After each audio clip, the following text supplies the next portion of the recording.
Hello and welcome back to Fujitsu World Tour London 2018, where we continue to bring you insight by vertical. So to recap, if you're in finance and you want to understand the challenges that are taking place within finance right now, all you need to do is go and find the Facebook Live on finance, and hopefully we're furnishing you with insight around the conversations you should be having with your boardroom right now. Next up is retail. We've got Sahi from Fujitsu and Claire Harper, retail expert. Let's start with a killer question. The high street's dead, isn't it? It's all over. I don't think it is. No, of course not. I think it's all about having that balance in terms of relevancy with the customer, delivering great customer experience in retail, and also having a fantastic website to go with it. So I think it's all about being truly multi-channel. I mean, it's wrong to joke about it. There's been a lot of people that have lost their hard-working jobs. There's a lot of roles that are being restructured as well, Jat, as part of the change that we're going through. So roles are being created, yep. They're just not being spoken about, right? Absolutely. I mean, there's lots of clearly technology roles in retailers, but going back to people in the store, it's become now, a place where retailers realise they do have to invest. Because people need to be engaged in the brand, in the values of the brand, they need to represent that. And that requires, people aren't just good for stocking shelves and carrying out operational process, but people who can really engage a customer and really, come across, really believe on the mission. And so I think, the high street, if it's going to live because those people are there, people that other people want to meet. Claire, where's it all gone wrong? Why has it all happened? Why your Poundlands and the likes of, why are they struggling? I think there's a lack of relevancy, and I think it's to do with complacency. And I think you've got to be engaging with your customers more and more, and you've got to understand who your customers are. And I think, sadly, lots of brands have not been connecting and engaging with their customers, and there's been a sense of being lazy about it. We've seen some changes that have been spoken about in the press in recent weeks.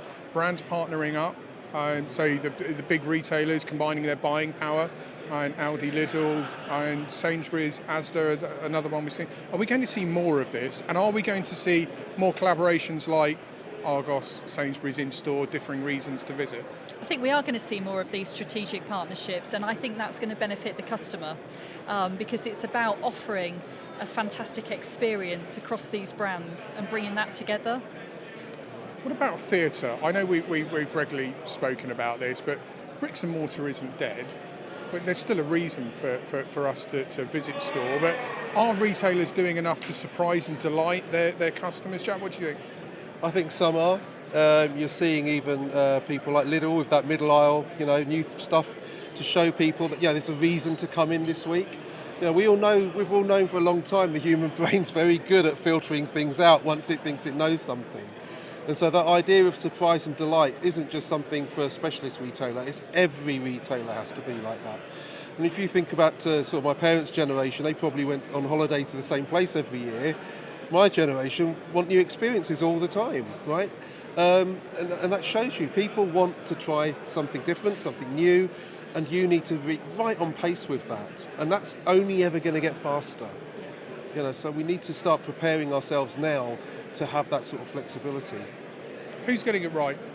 I mean, who's the beacon of light that we should be looking to and thinking, okay, we can learn from this retailer? I always admire retail brands such as ASOS, because I think they really understand their business well. They've got great brand personality, great values, really engage well with their customers. I think product brands like Tesla, those disruptive brands that are really challenging the marketplace. Certainly when I was at Ocado, it was all about changing the way people shopped for groceries, changing habits of a lifetime. And I think you've got to be innovative, creative, and not afraid to make mistakes. And it's almost embracing failure to get it right. The Tesla point's an interesting one. Do you think retail looks outside of its own industry enough? Other industries look at retail and take inspiration from what's going on and how to refine their propositions. Are retailers doing that enough? I'm not sure that they are. You're right, a lot of industries, the amount of times I'm talking to a financial services client who wants to understand, look, we only sell a current account and a mortgage to our customers, and these retailers sell lots of stuff. How can we do that? But retailers, I think it's often driven by the same processes, the same structure for a long, long time. It's been around the product, right? And now it's got to transform to be about the customer. and the customer's life. And I think there's some great examples of people who are doing that. And if you look at, people like Misguided and Gymshark, who, although they're selling products, are really talking much more holistically about their customers' lives. So Misguided had a whole bit of social media on stretch marks, for example, and that's a real concern for some of their customers. And they're able to go and have that conversation and have models representing their customers and absolutely let those people feel we are relevant for you, we understand what you're about. It's not just about clothes, it's about you as a person. And those are the retailers who are doing really well, are the ones who are really focused in on that, and not just talking about, skirts and tights and tops. How disruptive do you think retail should get? I think there's a balance with this, but I think retailers, have got to be a lot more innovative if they're going to survive. I think we've seen the last 6-12 months the number of fatalities out there where they've just got things disastrously wrong.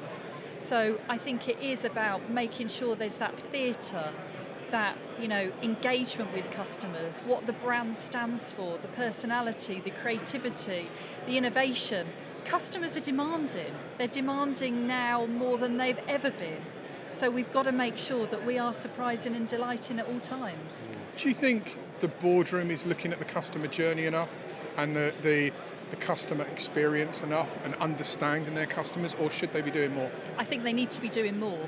I think the customer needs to be absolutely at the heart of every organisation, and I think some boards are on board with it and other boards have still got a long way to go.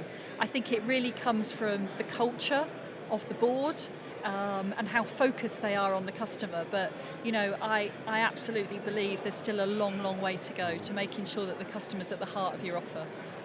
Guessing you'll be agreeing with that, Jack? Absolutely. I think it's how you're thinking about your customer is really important, because what I've seen, from a technology viewpoint is in the past, when people turned up with a technologist, they'd already understood the value, right? They'd understood that people wanted shoes, right? And they said, what I want from you running technologies to be able to scale that so I can do it in more places, maybe all around the world, and optimize it so I can do it at a good price. So I've got a supply chain there, I can take returns, and technology was about scaling and optimization.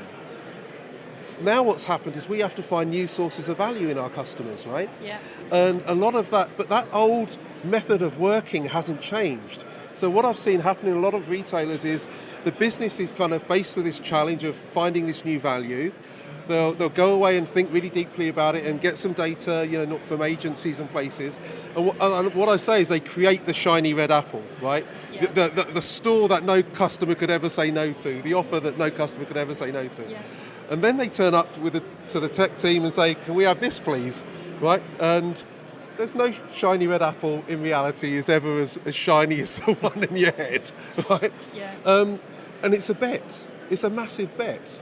And so what we're now saying is actually what we should be doing is working much more closely with the business, because the key thing technology has to do now is help you understand what's the value to your customer. So a lot of the technologies here, lift and learn, image recognition, all of these things are about understanding actually these are the things customers are interested in. And often we'll be really surprised. I mean, I remember when, when everyone thought that people would be going into shops to look at stuff and then they'd go home and buy it online. And then what actually happened was people were buying it online at home and then coming in to pick it up, click and collect, right? Yeah. So we're constantly surprised by consumer behaviour, and what we have, and for every brand it's going to be different. You've got to learn your own lessons. There'll be a lot of your industry peers and colleagues watching this. If there's one piece of advice that they should take away from this, what is it? What should they be doing? You've got to have a compelling brand and a big story around it. That story's got to be relevant. It's got to be believable. Customers have got to trust in what you're doing, and you've got to be delivering it day in, day out to regain that trust. No complacency. No complacency, no laziness. And don't be, I guess, no fear of it. No fear, yeah. Be brave. Be brave. Well, terrific insight. Hopefully that's given you food for thought for your own organisations. If you've got questions for either Jad or Claire, drop them onto our social channel. We will put them across and get you answers. There's plenty more to come from Fujitsu World Tour London. Thanks for watching.